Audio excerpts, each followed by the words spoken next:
فرماتے ہیں میں غنا کے دروازے پہ گیا، پھر میں شکر کے دروازے پہ گیا، پھر میں مشاہدے کے دروازے پہ گیا، ہر جگہ اولیاء کا ازدحام تھا، سبحان اللہ، ہجوم تھا۔ فرماتے ہیں پھر میں فقر کے دروازے پہ آیا، وہاں کوئی بھی نہیں تھا، اللہ، میں فقر کے دروازے سے داخل ہوا اور وہاں میں نے اپنے مقصود کو پا لیا۔ اللہ، اب دیکھیں صوفیاء کا کلام جو جنید صاحب ہے نا جی، وہ ایک علامت کے اندر اس قرآن مجید کی اور آپ صلی اللہ علیہ وسلم کی سیرت پاک کی ساری روحانیت کو سموئے ہوتا ہے۔ سبحان اللہ۔ مطلب کیا ہے؟ فقر حضور کا فخر ہے، ٹھیک ہے، آپ نے ارشاد فرمایا الفقر و فخری۔ ہاں، جب سیدنا علی مرتضیٰ نے پوچھا آقا آپ کی سنت کیا ہے، تو آپ نے جو چیزیں بتائیں اس میں ایک یہ جملہ بھی ارشاد فرمایا الفقر و فخری۔ اس کا آپ دیکھیں اولیاء کرام کے اندر نمونہ کامل کو نظر آ رہا ہے۔ واہ، حضور غوث العظم بالکل فرماتے ہیں مجھ پہ اتنی تکالیف آتی، میں ان کے اندر اتنا دب جاتا کہ میں زمین پہ لوٹتا پوٹتا اور پھر میں پڑھتا ان مع العسر یسرا فإن مع العسر یسرا، اور میرا جو انکباس تھا وہ کشائش میں اور انبساط میں بدل جاتا۔ اللہ، اس کا مطلب کیا ہوا؟ ہم صرف ان مع العسر یسرا پڑھتے ہیں، عمل نہیں کرتے۔ انہوں نے اپلائی کر کے دکھایا۔ ناظرین کرام، آپ کو لیے چلتے ہیں اس وقت براہ راست بغداد شریف میں۔ ظاہر ہے اس وقت تو پورا بغداد شریف بقائے نور بنا ہوا ہے۔ حضور غوث العظم دستگیر حضرت شیخ عبدالقادر جیلانی رضی اللہ تعالیٰ عنہ کی بڑی گیروی اور ہمارے بہت ہی پیارے، میرے دل کے بہت قریب ممتاز عالم دین جناب فاروق القادری صاحب، مفتی فاروق القادری صاحب ہمارے ساتھ اس وقت براہ راست ٹیلی فون لائن پہ موجود ہیں، جو دل کے تو میرے قریب ہیں لیکن اس وقت غوث پاک کے دربار سے بہت قریب ہیں۔ السلام علیکم مفتی صاحب۔ وعلیکم السلام ورحمۃ اللہ وبرکاتہ۔ مزاج گرامی؟ الحمدللہ، اللہ تعالیٰ کا شکر ہے، اور یہاں آپ کے قریب بیٹھے تمام علماء کرام کی خدمت میں بھی میرا سلام۔ علیہ السلام۔ جناب والا یہ بتائیے، ماشاءاللہ اس وقت تو آپ بغداد شریف میں نور سمیٹ رہے ہیں اور بس بغداد شریف بقائے نور بنا ہوا ہے۔ کل 11ویں شریف وہاں گزری، کیا وہاں پہ اس وقت کیا روحانی منظر ہیں، کیا روحانی کیف ہے، کیا حسین سے مناظر ہیں؟ ذرا سننے والوں کو بتائیے اس کے بارے میں۔ 400 جلوہ کنا رحمت غوث الثقلین، ہر طرف سایہ فگن برکت غوث الثقلین۔ سبحان۔ یہاں بڑے غیر معمولی اور بڑے عجیب و غریب مناظر دیکھنے کو مل رہے ہیں۔ پوری دنیا سے لوگ یہاں پر بلا مبالغہ لاکھوں کی تعداد میں موجود ہیں۔ ماشاءاللہ۔ یہاں پر ہر زبان کا شخص ہے، ہر رنگ کا شخص ہے، ماشاءاللہ، اور آپ یہ سن کر حیران ہوں گے کہ مختلف مذاہب کے لوگ عقیدت سے یہاں موجود ہیں۔ سبحان اللہ۔ ایون کہ ہندوستان سے ہندو کمیونٹی بھی یہاں موجود ہے، بلکہ میں نے تو ایک جرمن خاتون دیکھی جو عیسائی مذہب سے تعلق رکھتی ہیں، وہ بھی یہاں موجود ہے۔ واہ واہ واہ۔ ان سے پوچھا آپ کیسے آئیں، تو وہ کہنے لگیں کہ مجھے غوث الثقلین سے بڑی عقیدت ہے، تو میں ہر سال عقیدت سے یہاں پر حاضر ہوتی ہوں۔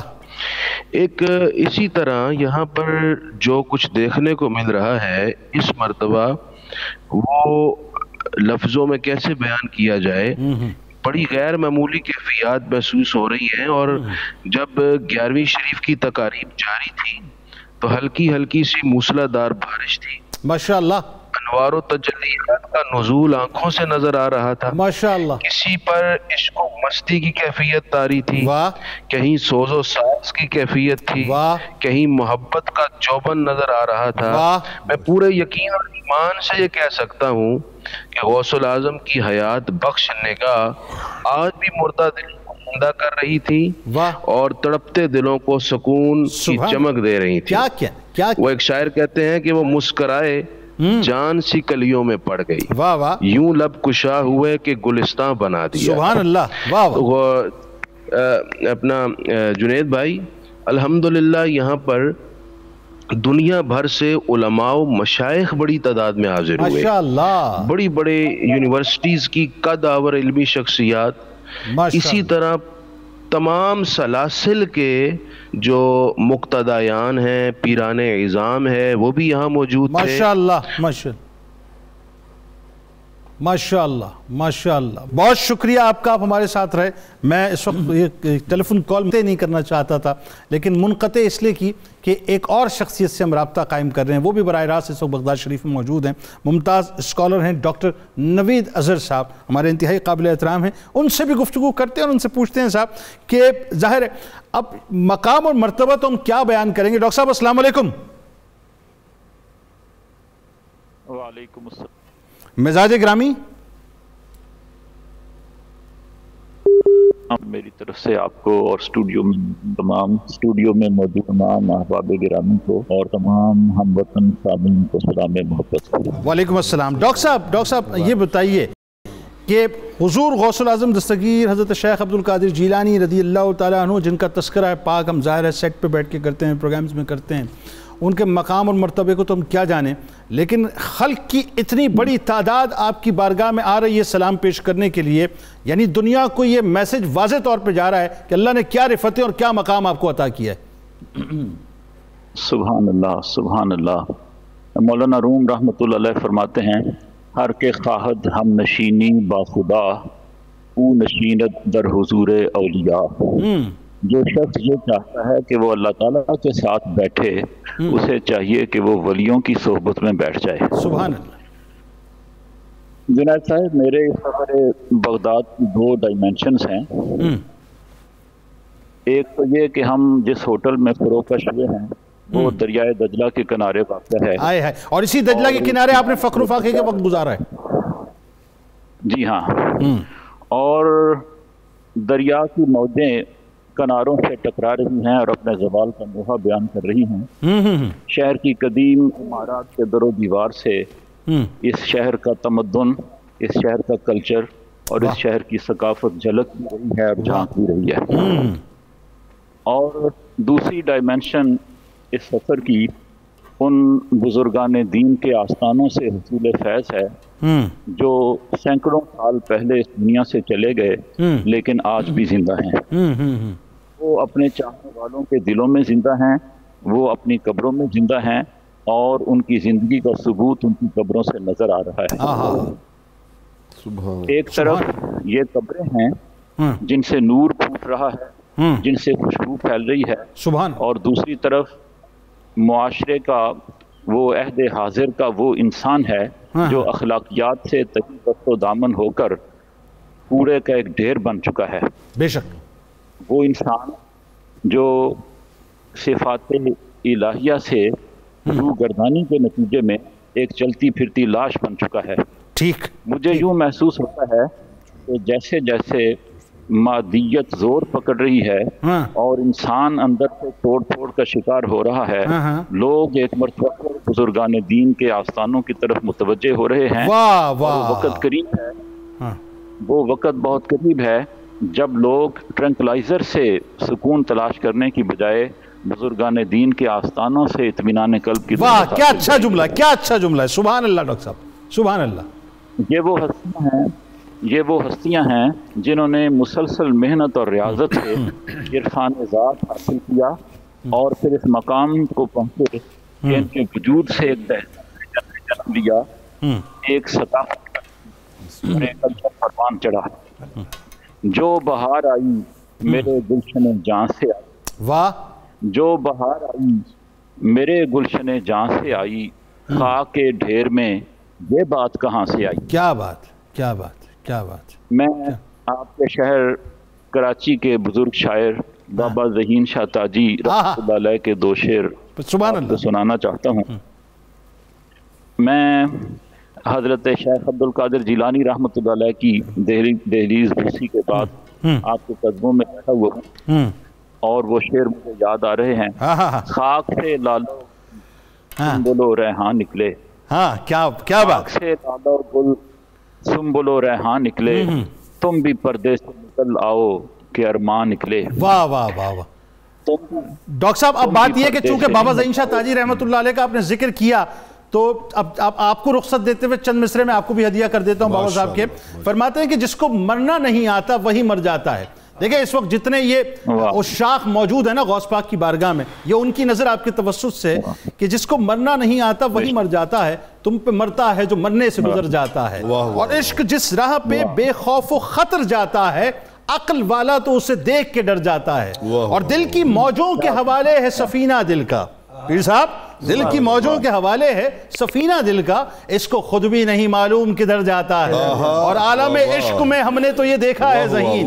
پیر صاحب عالم عشق میں ہم نے تو یہ دیکھا ہے ذہین، کوئی کتنا ہی بگڑ جائے، کوئی کتنا ہی بگڑ جائے صبر جاتا ہے۔ ڈاکٹر صاحب بہت شکریہ، آپ تشریف فرما رہے ہیں، پیش کر دیں۔ ہاں یہ بہت ضروری ہے۔ بلکہ مفتی صاحب اور ڈاکٹر صاحب، میں نے کل آف دا ریکارڈ بھی آپ سے گزارش کی تھی اور میں اس وقت آن ایئر گزارش کر رہا ہوں، ہم تمام آپ کا تمام دیکھنے والوں کا غوث پاک کی بارگاہ میں سلام ضرور عرض کیجیے گا۔ اچھا اب ڈاکٹر صاحب ذرا یہ بتائیے آپ کہ ڈاکٹر صاحب سے ڈاکٹر صاحب کی طرف آتے ہیں، حضرت شیخ عبد القادر جیلانی رضی اللہ تعالیٰ عنہ کی مجالس کی جو کیفیات تھی، یعنی گفتگو نہ کریں، ابھی گفتگو کا آغاز نہ کریں تو لوگ دھاڑے مار مار کے روئیں، اور جملہ ادا کریں تو جنازے اٹھنا شروع ہو جائیں۔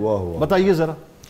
جنید بھائی، ابھی مفتی فاروق القادری صاحب کی گفتگو نے ہمارا اس سوال کو بہت آسان کر دیا ہے کہ آج 881 سال بعد وہ یہ کہہ رہے ہیں کہ وہاں کیفیت بڑی غیر معمولی ہے اور تصرفات نظر آ رہے ہیں، اور براہ راست نگاہ ہے حضور غوث اعظم کی، اور ہر مسلک ہر مذہب سے تعلق رکھنے والے لوگ وہاں موجود ہیں، عیسائیت بھی وہاں ہے، ہندوازم بھی وہاں ہے۔ میں صرف یہ کہنا چاہتا ہوں کہ اگر 881 سال بعد آپ کی بارگاہ میں یہ کیفیات ہیں تو جب براہ راست آپ تشریف فرما ہوتے ہوں گے اس وقت مجالس کی کیفیات کیا ہوتی ہوں گی؟ ڈاکٹر صاحب دو جملوں کو آپ ریلیونٹ کر لیجئے، ایک جملہ مفتی فاروق القادری صاحب کا، یہ جو دیگر مذاہب کے لوگ موجود، اور ایک جملہ ڈاکٹر نوید صاحب کا کہ ایک وقت ایسا وہ کہہ رہے ہیں کہ اب میں دیکھ رہا ہوں اور مجھے بھی ایسا لگتا ہے کہ لوگ اب سکون کے لیے ٹرینکولائزر سے نکل کے بارگاہوں میں آ کے سکون حاصل کریں گے۔ آپ ہی دیکھیں غیر مسلم کا اس وقت سب سے بڑا مسئلہ یہ ہے کہ اس کے پاس ذہنی سکون نہیں ہے، اسے سکون یہی ملے گا اسپیشلٹی میں۔ جی، اور اس کی سب سے بڑی مثال جو ہم برصغیر پاک و ہند میں سمجھ سکتے ہیں وہ ہندوستان میں حضور غریب نواز کا دربار ہے کہ وہاں آج بھی ہمیں ہندو نظر آتے ہیں اور مسلمان بھی وہاں موجود ہوتے ہیں، کیونکہ وہ ایک ہندو یہ کہتا ہے کہ یہ مسلمان نواز نہیں ہے، یہ غریب نواز ہیں، لہذا جو بھی غریب جائے گا وہ اسے عطا کریں گے۔ مجالس کی کیفیات میں ہمیں جو فیضان نظر آتا ہے وہ اس پاک خواب کا ہے، رویا صالحہ کا ہے کہ حضور غوث اعظم کہتے ہیں کہ نانا حضور میرے خواب میں تشریف لے آئے، تاجدار کائنات حضور نبی اکرم صلی اللہ علیہ وسلم تشریف لے آئے اور آپ نے فرمایا واز کیا کرو۔ میں نے عرض کیا حضرت میں عجمی ہوں، میں عرب کو کیسے واز کروں گا؟ تو آپ نے 7 مرتبہ مجھے اپنا لعاب دہن عطا فرمایا اور میری زبان کی ساری گرہیں کھل گئی، اور دوسرے دن خواب میں میرے بابا حضور مولا کائنات شیر خدا آ گئے اور آپ نے 6 مرتبہ لعاب دہن عطا فرمایا۔ جنید بھائی میں سامعین کی توجہ کے لیے یہ بات عرض کرنا چاہوں گا، جن کے لعاب دہن کی اتنی برکتیں ہیں ان کے اپنے دہن مبارک کی کتنی برکتیں ہوں گی، اور جنہیں 6 بار لعاب دہن ملا، جنہیں 7 بار ملا، وہ غوث اعظم ہو گئے، وہ غوث الثقلین ہو گئے، وہ پیران پیر ہو گئے۔ تو جنہیں صبح بھی ملتا ہوگا، جنہیں شام بھی ملتا ہوگا، جنہیں گٹی لعاب دہن سے ملی ہوگی، اس حسن اور حسین کا مقام کیا ہوگا؟ دوسری رائے نہیں ہے، یہ بتائیے اب ذرا یہ بتائیے ڈاکٹر صاحب، آپ کی مجالس میں 70,000 کے قریب روایات آتی ہیں، لوگ ہوتے تھے۔ اچھا اب بات یہ کہ لاؤڈ اسپیکر تو اس زمانے میں تھا نہیں، پہلا آدمی جس طرح سے سن رہا ہے، وہ جو آخری بیٹھا ہوا ہے وہ بھی ذرا وہ کیفیت بتائیں نا مجالس کے بارے میں۔ نوری صاحب نے جو اشارہ کیا جس حدیث مبارکہ کی طرف کہ میرا رب پھر ولایت میں یہ مقام عطا فرما دیتا ہے کہ زبان تو اس ولی کی ہوتی ہے لیکن قوت گویائی میرے خدا کی ہوتی ہے، پھر میرا رب آواز پہنچا دیتا ہے نا، کیونکہ یہ شان تکوین کا اظہار ہو رہا ہوتا ہے۔ ولایت 2 طرح کی ہوتی ہے، ایک ولایت تشریعی ہے اور ایک ولایت تکوینی ہے، یعنی ولی بہت سارے ہیں جنہیں عبادات کی وجہ سے میرا رب قرب عطا فرماتا ہے، لیکن کچھ وہ ہوتے ہیں جنہیں میرا رب شان کن فیکون کا مظہر بھی بنا دیتا ہے۔ حضور غوث اعظم کو ولایت تشریعی بھی نصیب ہوئی اور ولایت تکوینی بھی نصیب ہوئی۔ 70,000 لوگ بھی موجود ہوتے تھے، 70,000 پہ غور کرنا چاہیے، 70,000 لوگ موجود ہوتے تھے، کہہ دینا آسان ہے، بالکل 70,000 لوگ، اور رجال غیب بھی۔ مطلب سوری ٹو سے میں کمپیریزن نہیں کر رہا، بلا تمثیل عرض کر رہا ہوں، پاکستان کی بڑی سے بڑی سیاسی جماعت جو ہے 70,000 افراد جو ہے جمع نہیں کر سکتی، بالکل ایسا کسی مذہبی جماعت کے دھرنے میں بھی موجود نہیں ہوتے۔ تو 70,000 لوگ اور رجال غیب بھی۔ آپ کے صاحبزادے ہیں حضرت شیخ عبد الرزاق، وہ کہتے ہیں ایک دن حضرت نے ارشاد فرمایا کہ میری بارگاہ میں رجال غیب جو تمہیں نظر نہیں آتے میں انہیں دیکھ رہا ہوتا ہوں، وہ بھی موجود ہوتے ہیں، جنات کی تعداد زیادہ ہوتی تھی، اور میں نے ایسے آسمان کی طرف نگاہ کی، آپ دیکھتے جا رہے تھے آپ کے صاحبزادے، تو آپ کی ٹوپی کو آگ لگ گئی، ٹوپی نے جلنا شروع کر دیا، آپ ممبر سے نیچے اترے، آپ نے ارشاد فرمایا تمہارے دل میں بھی وہی آتش شوق ہے جو میرے رب نے رجال غیب کو عطا فرمایا۔ یہ حاضرین مجلس کی کیفیت ہے۔ اس کے بعد ذرا یہ دیکھیے کہ آپ کی بارگاہ میں آنے والی جو ہستیاں دور و نزدیک جہاں موجود ہوتے تھے، آپ ان کے حال پہ بھی توجہ فرماتے، دل پہ بھی توجہ فرماتے۔ صرف ایک بات عرض کروں گا، حضرت ابو الحسن سعد مراد الخیر الانصاری، آپ یہ کہتے ہیں کہ میں آپ کی مجلس میں بیٹھا اور جب میں آیا تو آپ زہد پہ گفتگو کر رہے تھے، میں نے سوچا کبھی آپ معرفت پہ کریں، میں ابھی دل میں سوچا آپ نے معرفت شروع کر دی، میں نے سوچا کبھی آپ شوق پہ کریں نا، آپ نے شوق پہ گفتگو شروع کر دی، پھر خیال آیا کبھی آپ علم فنا و بقا پہ گفتگو کریں، آپ نے وہ شروع کر دی، پھر سوچا کبھی آپ علم غیب پہ علم حضور پہ گفتگو کریں، آپ نے وہ شروع، ابھی میں کچھ اور سوچ رہا تھا، آپ نے مجھے ندا دی اور کہا ابو الحسن تیرے لیے اتنا ہی کافی ہے، اگر اسے قبول کر لو کہ میرا رب تمہیں سارے درجات عطا فرما دے گا۔ 400 دعواتیں جس مجلس میں ہو ناظرین ذرا سوچیے، اور وہ دعواتیں عام آدمیوں کی نہیں، جید علماء کی دعواتیں، یعنی جید علماء جو ہیں قلم اور دوات لے کے بیٹھے ہوں، اور عالم یہ ہو صاحب کہ یہاں غوث العظم کلام فرماتے ہوں، وہاں پر لوگوں کے جنازے اٹھتے ہوں، ذرا سوچئے کہ اس مجلس کا مقام اور مرتبہ کیا ہوگا کہ جہاں پر انسانوں سے زیادہ جنات کی تعداد ہوتی ہے اور رجال الغیب کی تعداد ہوتی ہے۔ ہمارے ساتھ رہیں ناظرین، لوٹیں گے انشاءاللہ۔ میں چاہتا ہوں کہ بہت سارے سوالات آج غوث پاک کے حوالے سے ہیں، کوشش کریں گے کہ تھوڑے تھوڑے وقت کے اندر، چونکہ ظاہر جید علماء کرام موجود ہیں، ہم سبھی کو وقت دیتے ہوئے ان تمام باتوں کو جو ہے وہ انشاءاللہ آپ تک پہنچائیں۔ درود پاک سرکار علیہ السلام کی بارگاہ میں مل کے ادا کرتے ہیں اور لوٹ کے انشاءاللہ آپ کے مواعظ اور آپ کے ارشادات سے گفتگو کا آغاز کریں گے۔ علی و سیدتنا فاطمہ و سیدتنا زینب و سیدنا حسن و بارک وسلم اللہم صلی آلہ و صحبہ و بارک وسلم وصحبه وبارك وسلم۔ ایک بار پھر ناظرین میں آپ کو خوش آمدید کہتا ہوں۔ بڑے پیر کی بڑی 11ویں یعنی 11ویں شریف کی خوبصورت اس وقت چاہتے ہیں، اور حضور غوث العظم دستگیر حضرت شیخ عبدالقادر جیلانی رضی اللہ تعالیٰ عنہ کا تذکرہ پاک۔ ایک بات ناظرین آپ کے بھی ذہن میں آتی ہے، میرے بھی ذہن میں آتی ہے، اور میں بھی ظاہر ایک طفل مکتب کی حیثیت سے علماء کرام سے سمجھنا چاہتا ہوں۔ آج مواعظ بڑھ چکے ہیں، مجالس بڑھ چکی ہیں، محافل بڑھ چکے ہیں، گھنٹوں کے خطاب ہوتے ہیں، تبدیلی نہیں آتی۔ وہاں تو صاحب ایک نظر ہوتی تھی اور لوگوں کی قلب کی کیفیات تبدیل ہو جاتی تھی۔ جو ڈکیت تھے وہ جی ولی ہو جاتے تھے، قطبیت کے مقام پہ پہنچ جاتے تھے، جو چور ہوتے تھے، رازن ہوتے تھے، وہ اپنے آپ کو لٹانے والے بن جاتے تھے بارگاہ میں۔ تو یہ کیا مواعظ اور ارشادات تھے، ذرا بتائیے علامہ صاحب۔ جنید بھائی، اصل میں علامہ اقبال علیہ رحمہ نے کہا تھا، جلا سکتی ہے شمع کشتہ کو موج نفس ان کی، الہی کیا چھپا ہوتا ہے اہل دل کے سینوں میں، اللہ یہ از دل ریزد بر دل خیزد، یہ دل سے جو اٹھنے والی باتیں، دل سے جو نکلتی ہے، وہ دل سے ہی از دل خیزد بر دل ریزد، تو وہ وہاں سے اٹھنے والی باتیں پھر جا کے دلوں کو ہی چھوتی ہیں، دلوں کو چھوتی ہیں۔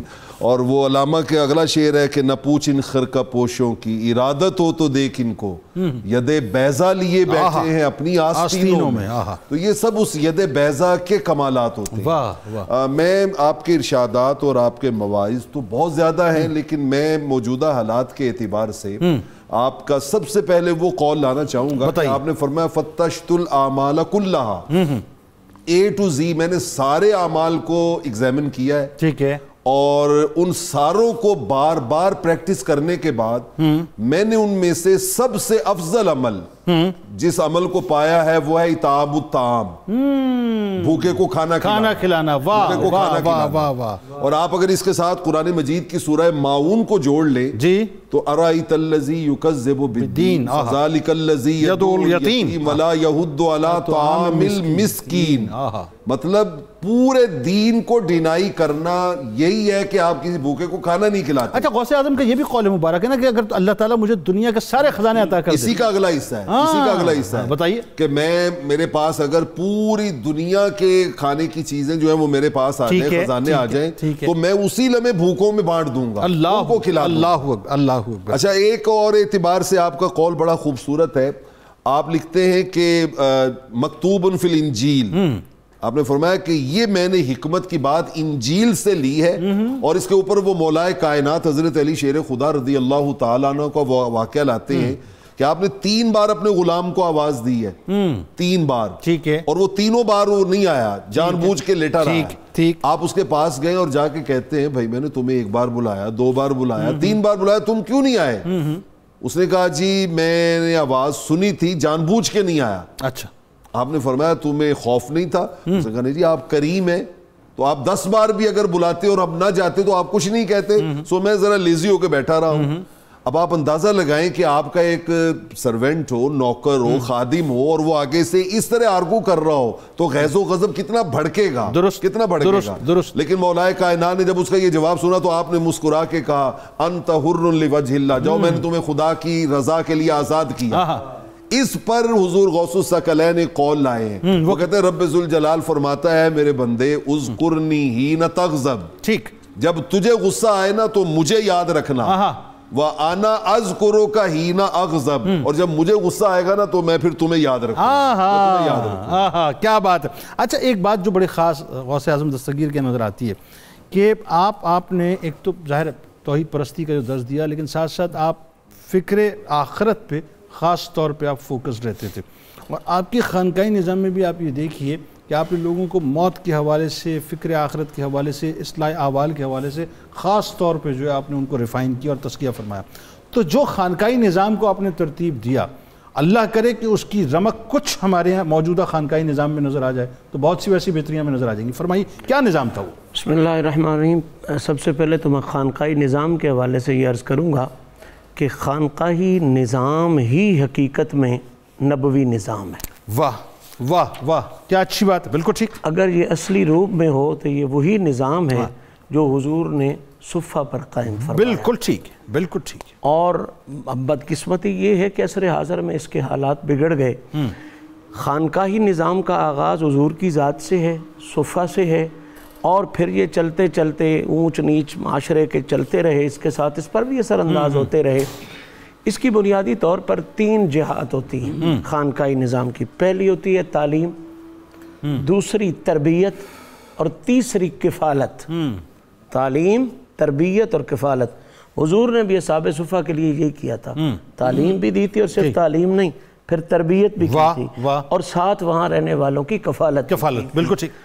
اب یہ نظام جب حضور غوث پاک کے دور میں آیا تو یوں جس طرح آپ رینیسانس کہتے ہیں، محی الدین جو کہہ دیا، تو جس طرح حضور نے مقام نبوت کے حوالے سے نظام خانقاہی کی بنیاد ڈالی ہے، اسی طرح غوث اعظم نے اس کو نئے سرے سے ولایت کے اعتبار سے اور اس لیول پر ایک نئے سرے سے زندہ کیا۔ اس کا ریپلیکا کہہ لیں آپ، ریپلیکا کہہ لیں، اس کا نشاط ثانیہ کہہ لیں، آپ اس کو رینیسانس کہتے ہیں، میں وہ کہہ لیں۔ غوث پاک نے دوبارہ پھر وہی کیفیت کہ اس وقت عجیب بات یہ تھی کہ اس وقت درسگاہ اور خانقاہ میں فرق ہو چکا تھا۔ یہ بڑا بنیادی بات، درسگاہیں اور ہو چکی تھیں، صوفیوں کے مسلح اور ہو چکے تھے۔ غوث پاک نے کمال یہ کیا ہے کہ جو خانقاہ کا اصلی روپ تھا کہ اس میں درسگاہ یعنی تعلیم بھی ہو، اس میں خانقاہ والی تربیت بھی ہو، کفالت بھی ہو۔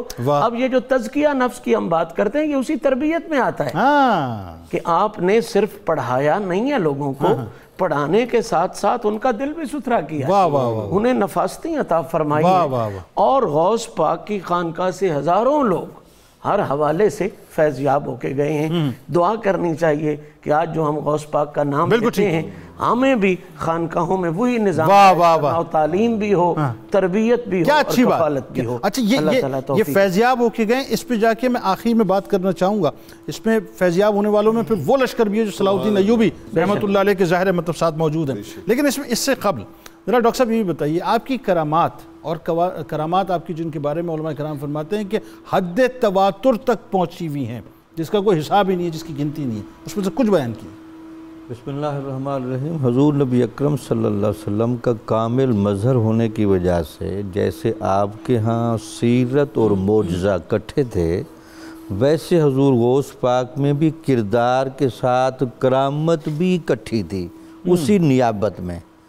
جن لوگوں نے آپ کی سیرت اور کردار سے متاثر ہونا تھا ان کو کردار سے متاثر کیا، ٹھیک، اور جہاں آپ کو ضرورت پڑی کہ نہیں تھوڑی سرجری کرنی پڑے گی، وہاں نگاہوں کے ذریعے سرجری کر کے باقاعدہ ان کو صحیح بھی کیا۔ یعنی آپ نے کرامت کے ذریعے سے سرجیکل اسٹرائک کیا۔ ہاں سرجیکل، یعنی مقصد یہ کہ جہاں آپ چوروں کو کتب بنا رہے ہیں، جہاں آپ ڈاکوؤں کو ولی بنا رہے ہیں، اور جہاں آپ غیر مسلم کو ولایت کے زور پر اسلام کی طرف پلٹا رہے ہیں، سبحان اللہ، تو یہ آپ کی مانوی کرامتیں بہت زیادہ تھیں، اور حصی کرامتوں کا تو ویسے کوئی شمار نہیں۔ ایک کرامت اگر آپ کے ذہن میں اس وقت سر دست آ رہی ہے، اور میں چاہتا ہوں کہ اس پہ ذرا سا گفتگو اس طرح سے ہو جائے کہ ناموس رسالت صلی اللہ علیہ وسلم کی محافظت کے لیے وہ جو آپ نے عیسائی نے جو کلیم کیا تھا پادری نے کہ ہمارے عیسیٰ علیہ السلام جو ہیں انہوں نے تو مردے کو زندہ کر دیا، تمہارے نبی نے تو کیا نہیں، وہ تو ایکچولی سمجھ لیجئے کہ آل پاک جو ہیں وہ جد کی ناموس کی محافظت کے لیے کھڑی ہو گئی تھی وہاں۔ بالکل ٹھیک، بتائیے۔ وہ جو ایک بندے نے آپ سے مذاکرہ کیا اور حضرت عیسیٰ علیہ السلام کے کچھ ایسے امتیازات بیان اس انداز سے کیے کہ حضور نبی اکرم صلی اللہ علیہ وسلم کی وہ ایک بالمعنی تنقید کرتا رہا، تو آپ کی طبیعت میں قدرے تھوڑا سا جلال آ گیا۔ تو ویسے تو ولایت میں کرامت کا اخفا ہی ہے، لیکن اس موقع پر اظہار کی بھی ان کو اجازت ہوتی ہے۔ تو آپ نے کہا کہ نہیں، وہ آپ ہمارے نبی کے بارے میں بات نہ کریں، حضرت عیسیٰ علیہ السلام کے جو کمالات تھے ان کمالات کی جھلک ہمیں اتباع نبوی کی وجہ سے بھی بڑی وسیع حد تک ملی ہوئی ہے۔ تو آپ کو میں وہ چکرا دیتا ہوں۔ وہ بڑا حیران ہوا، اس نے کہا اچھا آپ بھی مردوں کو زندہ کا معاملہ کر کے دکھائیں گے؟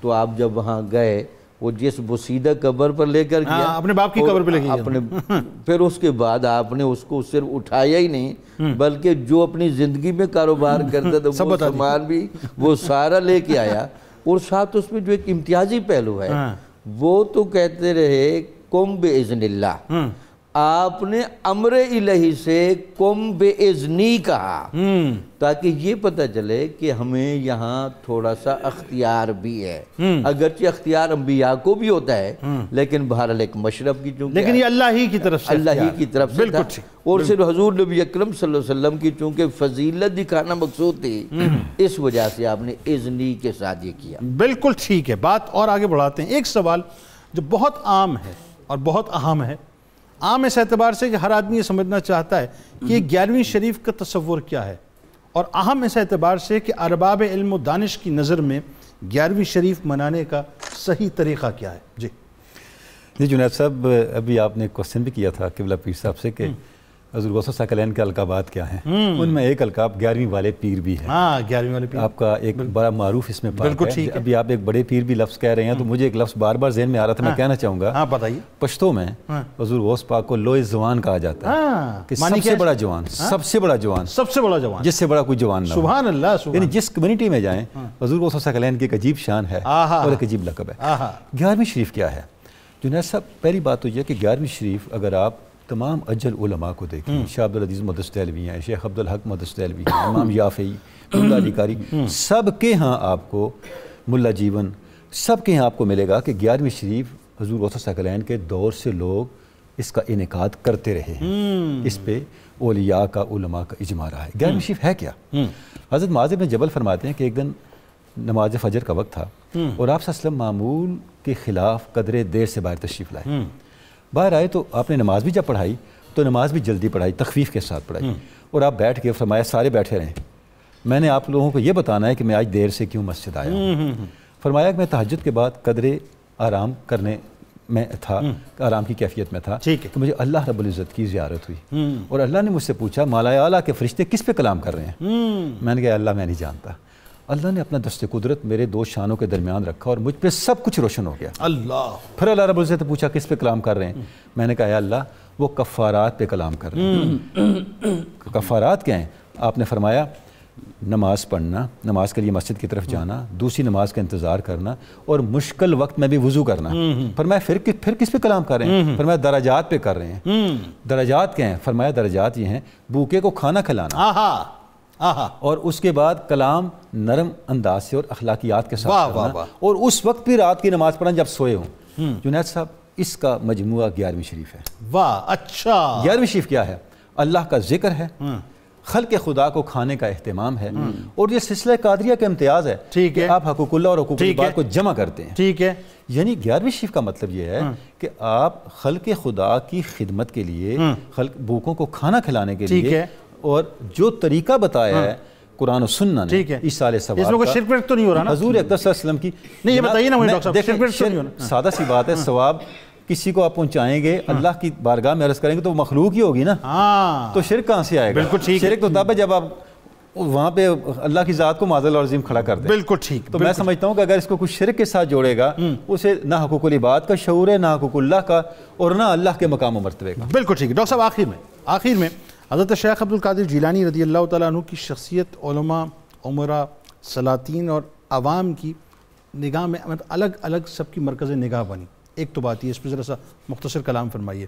لیکن ایک بات جو تاریخ کے ظاہر کرتاس پہ موجود ہے، جنگ حطین کی کامیابی ہو یا بیت المقدس کی فتح ہو، صلاح الدین ایوبی رحمۃ اللہ علیہ جو ہے اس کا دنیا میں آنا آپ کی دعا کا ثمرہ. اور ظاہر ہے پھر اس میں ایک اور جو خاص طور پہ بات ہے کہ آپ کے جو لشکر کے اندر جید علماء کرام جو مجاہدین تھے ابن قدامہ کی قیادت میں، جو کمانڈر ان چیف تھے، یعنی یہ سارا فیضان غوث الاعظم کا نظر آتا ہے اس حوالے سے. جنید بھائی وقت جتنا ہے اس حوالے سے میں تھوڑے سے گزارش کر پاؤں گا. علماء کی ایک دو رائے عرض کرتا ہوں، اور سلطان صلاح الدین ایوبی کے حوالے سے جو آپ نے خود اشارہ کر دیا، جو اس کے چیف کمانڈر تھے ابن قدامہ الحنبلی، وہ آپ کے شاگرد بھی تھے اور آپ کے خلیفہ بھی تھے، اور صرف 1 سال ان کو آخری عمر کا ملا ہے. جب آپ کی عمر 90 سال تھی نا، تو ابن قدامہ بعد میں کہتے ہیں کہ ہمیں وقت تھوڑا ملا ہے لیکن آپ نے فیض بہت سارا عطا فرما دیا، خلافت بھی عطا فرمائی، شاگردی بھی عطا فرمائی. تو کہتے ہیں جتنی کرامات ہم نے آپ سے منتقل ہوتی دیکھی ہیں اتنی کہیں اور سے نہیں دیکھی. ابن رجب حنبلی آپ کے حوالے سے بڑا محبت کا اظہار کرتے ہیں، جو آج محفل کا حاصل ہوگا. وہ کہتے ہیں کانا ہوا زاہدن شیخ العصر و قدوۃ العارفین و سلطان المشائخ ابو محمد محی الدین و صاحب المقامات والکرامات والعلوم والمعارف. یعنی آپ ارشاد فرما دیں جتنی آپ کی کرامات ہیں، مقامات ہیں، جتنے اللہ نے آپ کو ظاہر اور باطن کے علوم عطا فرمائے، اتنی کسی اور کو عطا نہیں فرمائے. اتنی دیر سے 2 گھنٹے سے ہم غوث اعظم کر رہے ہیں، تو یہ صرف ہماری عقیدت نہیں ہے. حضرت امام یافی ایک شعر پڑھا کرتے تھے، آپ کے حوالے سے کہا کرتے تھے غوث الورا غیث الندا نور الہدا شمس الدہا بدر الدجا بل الانواری. وہ کہتے ہیں کہ اتنے مقامات اللہ نے آپ کو عطا فرمائے ہیں کہ آپ غوث الورا ہیں، جس کا ترجمہ ہم غوث الثقلین میں بھی کرتے ہیں، غوث اعظم میں بھی کرتے ہیں. اور بالکل آخری جملہ وہ ابن تیمیہ کا ہے، اور وہ سامعین زیادہ بہتر سمجھیں گے. اگر ابن تیمیہ جیسا عالم بھی محبت کرتا ہے تو پھر غوث اعظم نے اپنا آپ منوا کے کردار سے منوایا ہے. وہ آپ کو قطب العارفین کہا کرتے تھے، اور اپنے زمانے کے کسی بھی عالم کے لیے آپ کوئی لقب نہیں بولتے. جنید بغدادی کا بھی براہ راست نام لیتے تھے. انہیں قطب العارفین بھی کہتے، سلطان المشائخ بھی کہتے، اعظم المشائخ بھی کہتے، جن کی بارگاہ میں آج ہم خراج پیش کر رہے ہیں. بالکل ٹھیک. بہت شکریہ تمام آپ کا تشریف لائے. ناظرین کرام، خوبصورت اور حسین گفتگو رہی ہے. ہمارے ساتھ آپ رہیں گے. بس لا یؤمن احدکم حتی اکون احب الیہ من والدہ وولدہ والناس اجمعین. یہ تجدید عہد وفا ہے جس کو کرتے رہیے. مل کے انشاءاللہ نعرہ لگائیں گے. آپ وہاں موجود ہیں، ہم یہاں موجود ہیں. اور حافظ محمد ارشد نقشبندی صاحب آخر میں انشاءاللہ منقبت کا نذرانہ پیش کریں گے. پاکستان کا مطلب کیا؟ لا الہ الا اللہ محمد رسول اللہ صلی اللہ علیہ وسلم. جناب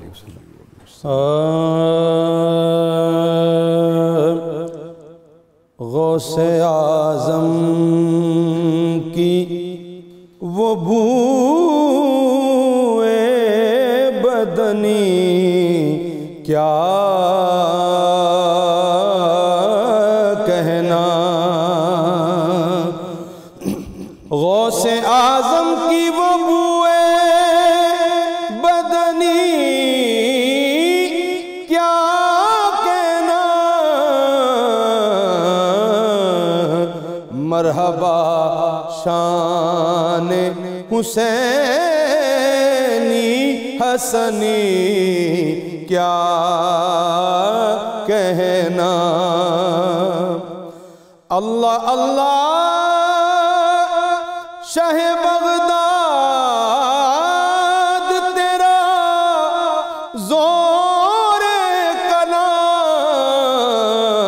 کلام، حسن گفتار وہ رنگی سخنی کیا کہنا. تیرا جلوہ ہے جمال شاہ مکی مدنی،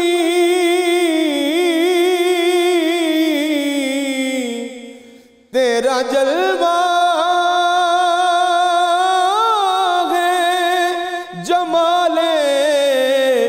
شاہ مکی مدنی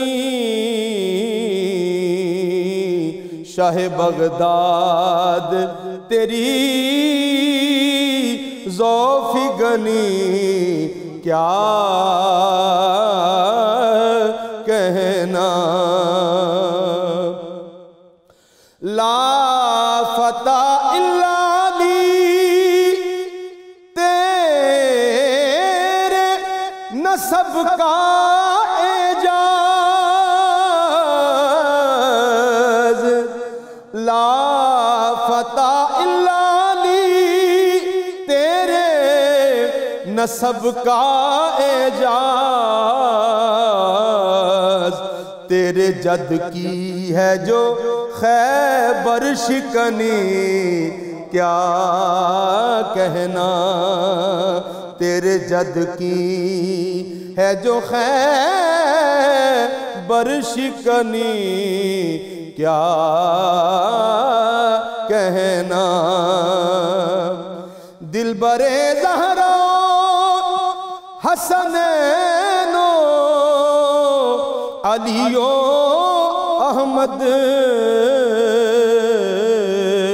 شجرہ پاک تیرا پنجتنی کیا کہنا شاہ جیلان سے جو منسوب ہے از روز ازل حسنی سید ہے مقدر کا دھنی کیا کہنا حسنی سید ہے مقدر کا دھنی کیا کہنا تیری مسکان پہ ہے نغمہ سرا رنگ بہار حسن یزداں وہ تیری باک پنی کیا